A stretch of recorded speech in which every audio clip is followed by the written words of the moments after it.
Classic's new series, Operation Tomatometer. We're so excited to finally introduce this podcast to you all. Hi, I'm Nadia, and I'm a senior from Townsend Harris. I'm Aaliyah, and I'm also a senior at Townsend Harris. Hi, I'm Namira. I'm a junior at Townsend Harris.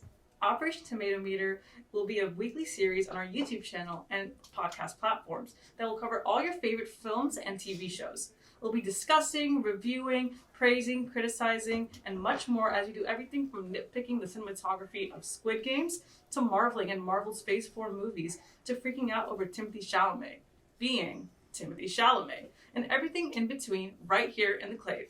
But first, let's discuss the title of our podcast and where it comes from. In addition to providing the young people of our community with in-depth reviews of TV shows and films that they may not otherwise be interested in or hear, the goal of our podcast is to become officially certified as critics on Rotten Tomatoes. What that means is our reviews will be featured on the Rotten Tomatoes, Fandango, and Flickster websites for the public to see, but they would also help determine whether all the newest films and TV shows should get the highly coveted certified fresh label, or just plain rotten. Obviously, we know this is an ambitious goal. We don't believe that any high school publication has achieved what we're trying to achieve, but with your help, we can make it happen.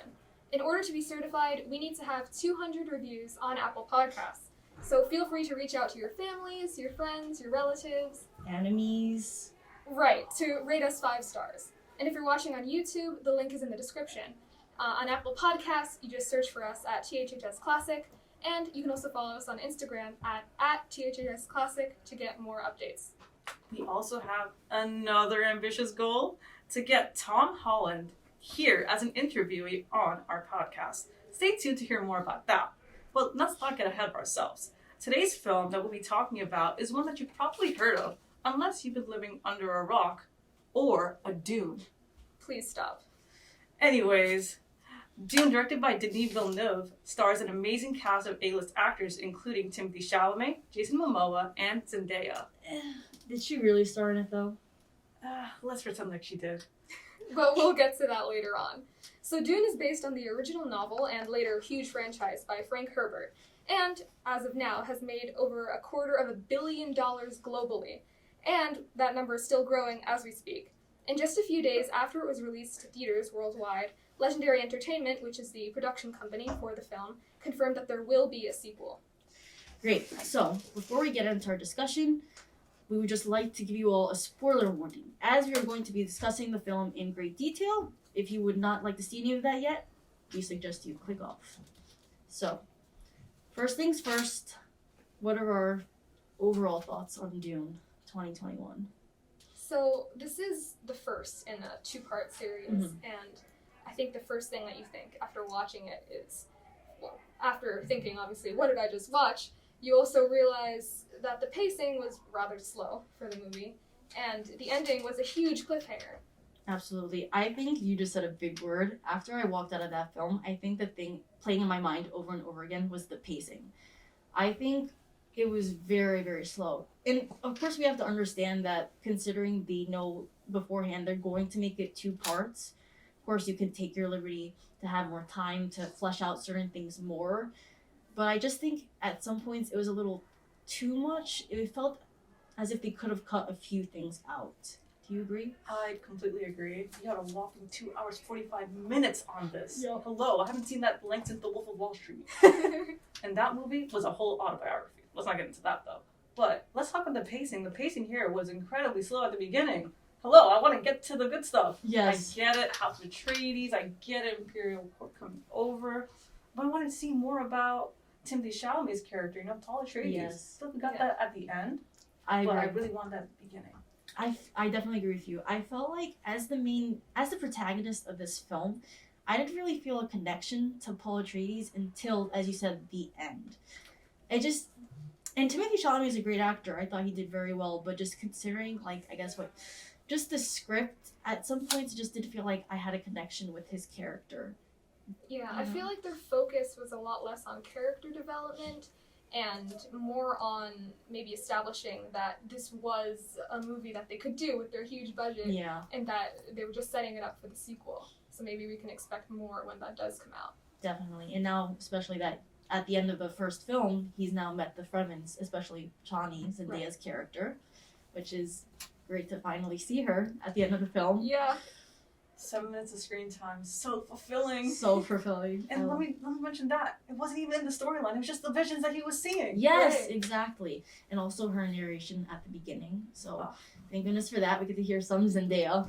But yeah, definitely we were Zendaya baited. Definitely. Yeah, we did feel baited from those trailers. Like, watching it definitely seemed like she was a larger part of the film. Mm-hmm. And then in the movie, the whole time you were just thinking, when is he going to meet her? But yeah, so back to the pacing of the film, I definitely feel like a few things could have been cut out. Do you think we can think back to what specifically could have been cut out and what wasn't needed? I'm trying to think, because I think regarding the sandworm, I feel like there are a few scenes. I think the sandworm scene was especially needed to establish that it was a threat because it comes on later again. But I feel like there was another scene where he's watching a videotape, like an educational film about the sandworm. So in cases like that, I feel like you already have one to establish a sandworm, and then the other isn't really necessary. I think also that entire scene where they were following the sandworm and trying to save one of the ships, Yeah. I think part of that, it went on for too long. Mm. But it also did establish something that I also thought was really important, is that the power of nature and the power of sand Yes. specifically. And also in that same scene as well, he did have another vision per se, so much that it kind of rendered him unable to move. He was just so consumed by this that that gurney had to come out and take him back. Right, and that was from breathing in all the spice. Yeah. Right, and I think something that we weren't clickbaited on was that they actually filmed in deserts. Like, hello? Yes. That big budget coming into use here. Not only did they film in deserts, they filmed like multiple deserts. I think there was like Jordan and Saudi Arabia, which that is intensely hot. Some of those ones are Right. incredibly hot. But like, I think going that extra step Yeah. was just the perfect thing to set the setting for this movie. Like, it was nowhere near where you would get with like CGI or anything Absolutely. like that. And actually, there wasn't that much CGI in the movie itself, besides like sandworms. Yeah. I think that's great. Definitely with their world building, you could, as a viewer, be immersed in this world. So I think in that regard, they did really well with their cinematography. Like you said, their budget, their production was amazing. And even there was one scene when they first land on Arrakis, and then they do like a whole pan over like the top of the city, and you see a bunch of buildings. And I thought that was just beautiful. Like, I mean, that of course, that part was CGI, that whole city.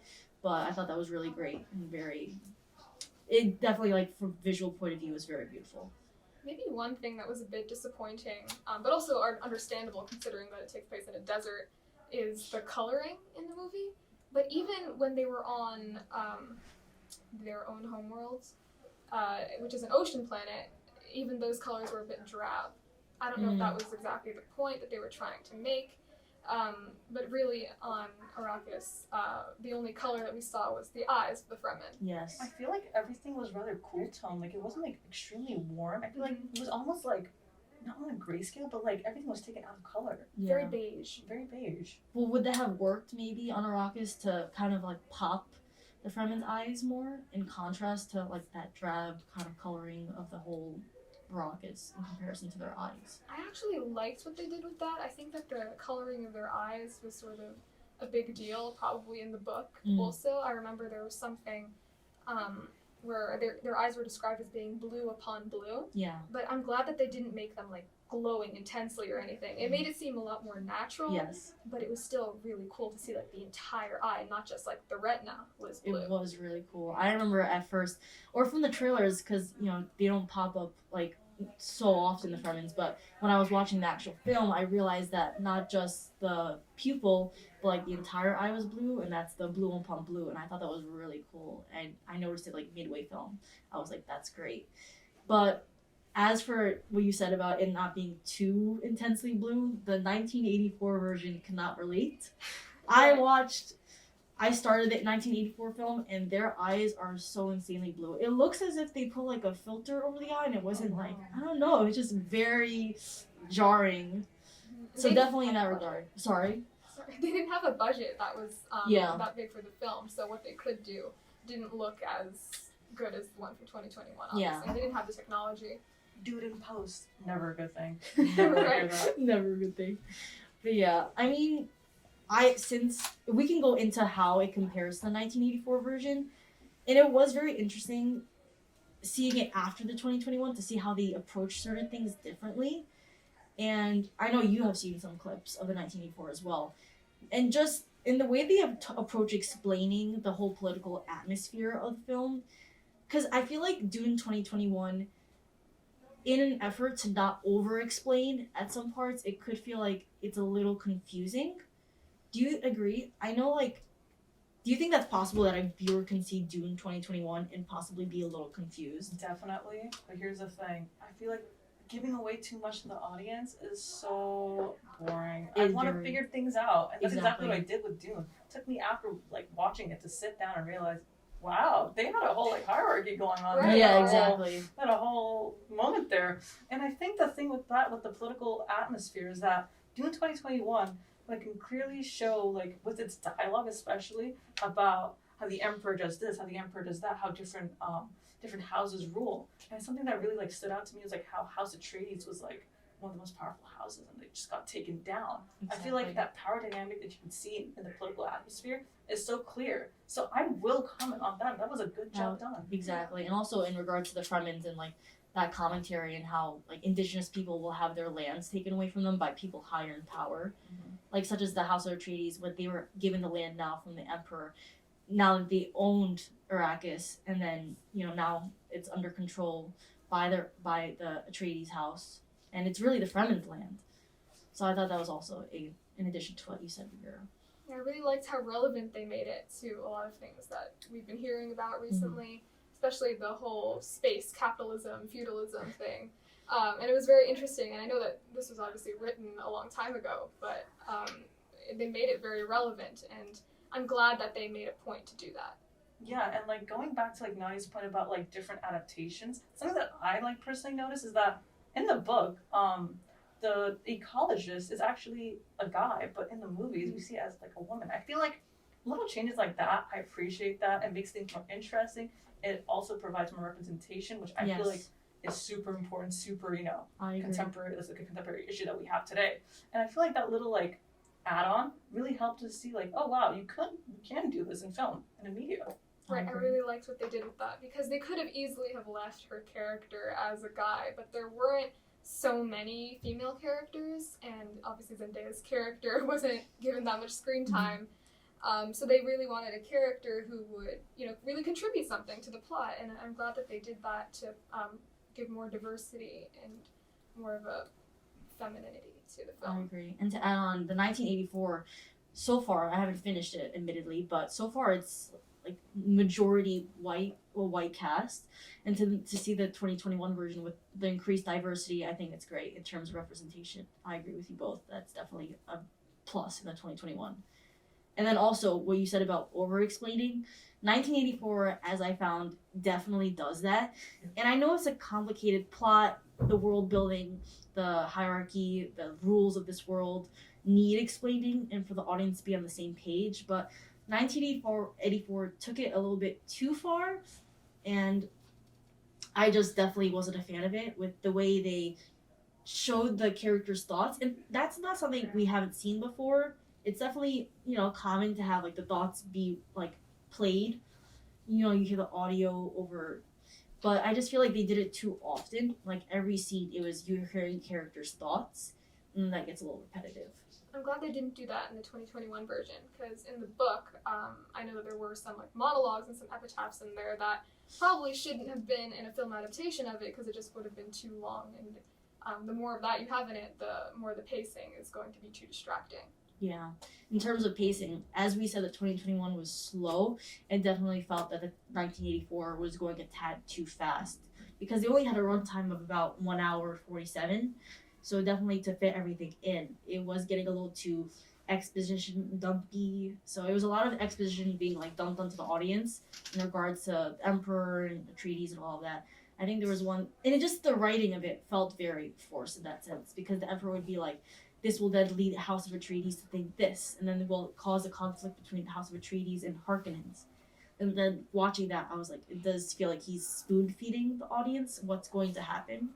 Just laying it all out, and it kind of just takes away the element of surprise. And how do you feel about like House of Atreides in general? Having like these humans and with a duke, not a very high power position, but a duke. But these humans who are like noticed as like one of the most fiercest forces in the entire Imperium. How do you feel about that? Do you wanna? I like what they did with it, how they made the Emperor seem so powerful, but also this duplicitous nature of him and also his followers. But yeah, I agree that the House of Atreides was interesting in that they were humans and they were feared but also respected. I think they were much more respected than House Harkonnen, which was full of people who everyone knew they weren't great and no one really wanted them in charge of the planet, which was so important because of all the spice production. And after talking about House of Atreides, in regards to House of Harkonnen, which were the villains of this story, how do we feel that they fleshed those out in regards to the 2021 film? Because I feel like since it was over 2 hours in the first part, we didn't really see. I feel like we didn't see enough of the. Forgive me for forgetting the name, but what was his name? The main Harkonnen. Baron. Baron. Sorry, the Baron. We saw him only how many scenes? Just like 3, 4? And just like a few mini scenes where he was like explaining sort of what was going on. It's clear that Baron is not like an entire force. I feel like behind the Baron is probably the Emperor, and I feel like that's something we're going to see in Dune Part 2. I feel like the Baron was a really good way to introduce us to how unfair this Imperium is, and how like being favored by the Emperor can get you places, right? Yes. And poor House Atreides, they were wiped out in a single day. But I feel like the Baron has a lot of potential, only because he's kind of like this very cruel character. He does not care for the Fremen. He does not care for House Atreides, and he doesn't even care for keeping his word. He barely keeps his word to the Mother Gesserits. And about the Mother Gesserits, actually, the Bene Gesserits, I thought, well, since watching 1984 to 2021, I thought 2021 did a good job in regards to the box scene with the hand. And that also kind of ties back to the coloring we mentioned earlier. As compared to the 1984 scene, the Bene Gesserit scene where Paul puts his hand in the box, it was colored. It was like different colors. It wasn't just like strictly cold colors or warm colors. It was just how it was. But in the 2021, it was a dark room, a big room, lights were off. I just felt like that coloring definitely added to the fact, and it elevated it, and it felt definitely more intense, and that this was a important scene. And so I thought in some ways the 2021 did a better job of elevating the Bene Gesserits and like their power and the intensity of these scenes. I really like that. Also because of the darkness, you also sort of felt Paul's confusion and in a way his pain as well. Like at first it was a bit confusing, like is he experiencing the pain or is he just being so deeply affected by whatever's happening to him in the box? Because it wasn't really clear at first, but I did like what they did with the coloring of that scene. And it did definitely make sure that the Bene Gesserits were portrayed as being so powerful. Yeah, and adding on to that scene, I loved the pacing for that scene actually. I like the quick cuts, because I feel like going back from Paul to the Mother Gesserit to then his own mother, Jessica, that was such an intense scene. It was like, why is Jessica allowing this to happen? It's a test. Is it? Will he die? Will he won't? Will he take it out?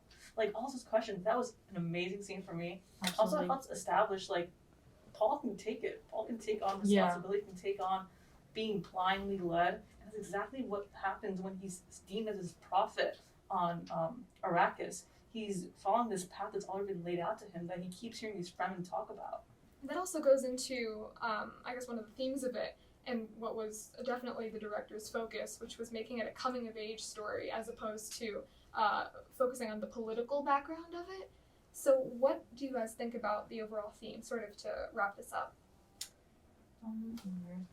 I feel like we definitely see Paul travel from being the spoiled son of the Duke to being someone who starts caring about his family, who starts caring about his kingdom, and then who starts caring later on about the Fremen.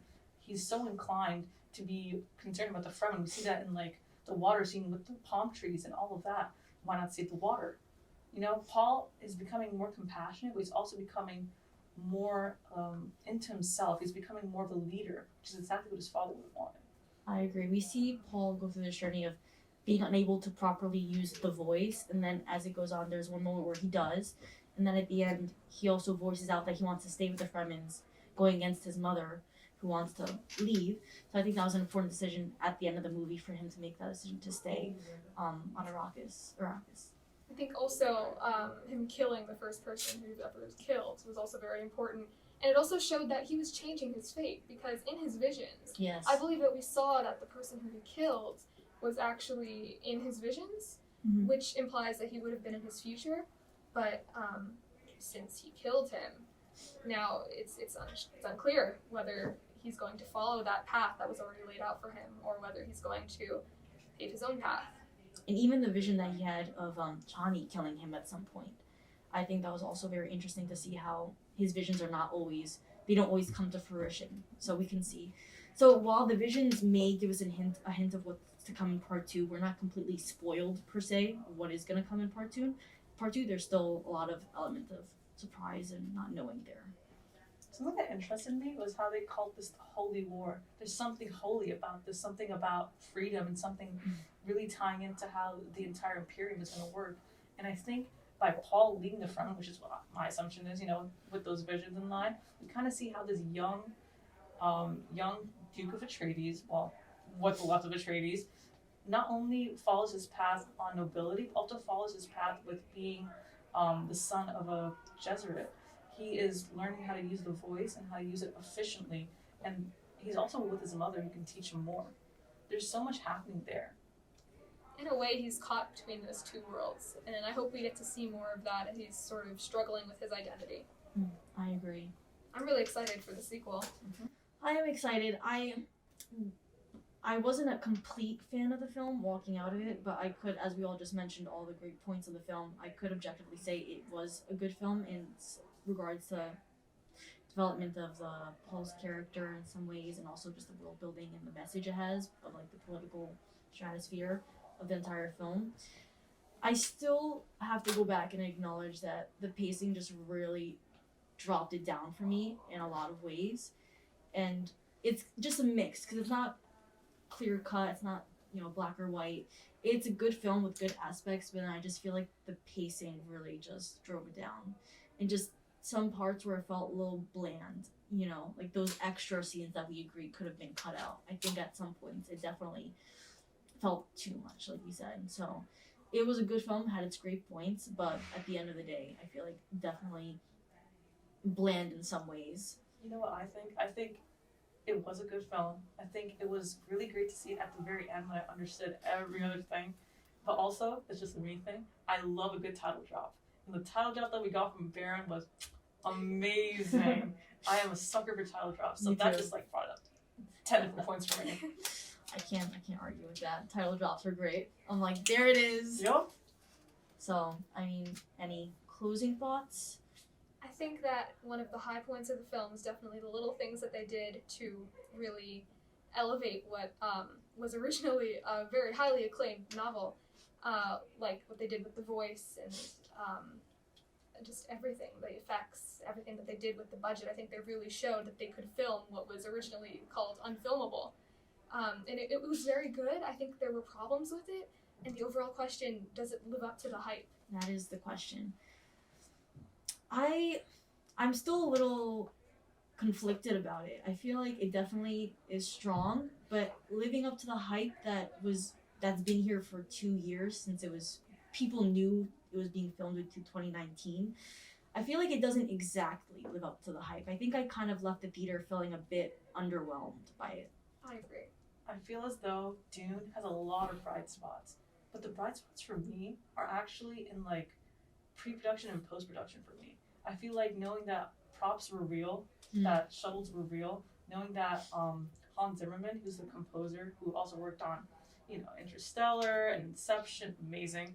He created new instruments for Dune, which I thought was absolutely mind-blowing. That's awesome. I was shocked to my core. I was like, wow, I they didn't really even know gave him that. that project. That is insane. But hats off to that, getting him Awesome. too. Yeah. But those are the bright spots which stick out to me. The story and building is good, objectively, but I feel there's so much more to do. Yes. And I can't wait to see that in the sequel. And you actually just reminded me, I know we said closing thoughts, but the music, I had to talk about the music. That was definitely one of the strongest points in the movie for me. That definitely carried it a lot in terms of emotions and just even in scenes where it's what's going on in the scene isn't exactly too exciting or something, but there's always some underlying music that's setting the tone of the planet that you're on or what's going on. So I definitely agree that the music was a big strong point in this film. And it wasn't just like normal Western music that you would hear in other movies, because he created those instruments and he had a whole choir come in to record things.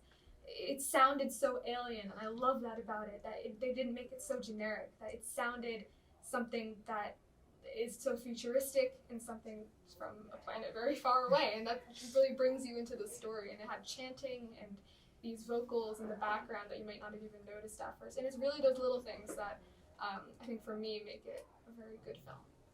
So we may have not loved Dune, but I definitely think that Dune 2021 is very respectable and a great adaptation from the 80s. Definitely better than the 80s, I agree in terms of that. So any closing thoughts? No more. I think it did live up to some of the hype.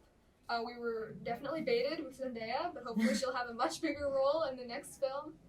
And yeah, they did a very good job with it. And I think that fans of the franchise are probably pretty pleased with what they did with it. I agree. I think definitely some terms I was let down, but in other ways, I definitely think it sort of lives up to the hype in some ways. Now that we've said our thoughts about Dune, we want to hear what you thought about Dune. If you have any questions or concerns or want to give us a recommendation for what you want to see next week, email us at operationtomatometer@gmail.com. Going back to what we mentioned earlier, Sub-Operation Tom Holland. Yes, we just made that up. Here are a quick few details. So Marvel's new Spider-Man movie, Spider-Man No Way Home, is coming out this year on December 17th. It is imperative that Tom Holland, who plays Spider-Man, a Queens superhero and student, comes to Townsend Harris, a Queens high school. Namir with more information on that. But before that, we do know that you came to Bronx Science here. We're not getting out of that one. You know, we are a Queens High School on a Queens College campus, and you really cannot get any more Queens than us. In fact, Bronx, Queens High School, Queens College, Townsend Harris. You see what we're talking about here? So if anyone on Tom Holland's team or Tom Holland himself is watching, we would really be so honored to have you come onto our podcast. And everyone, please help get the word out, because this is the last movie, and it would really be great if we could get someone who plays Peter Parker, Queens High School student, to come to a Queens school and speak with Queens students. Queens. Very important note. Queens. And we are a podcast dedicated to film, and we'd love to hear any insights that he has. I'm Nadia. I'm Aaliyah. And I'm Namira, and we hope you tune in next time on Operation Tomatometer. Hope to see you next week.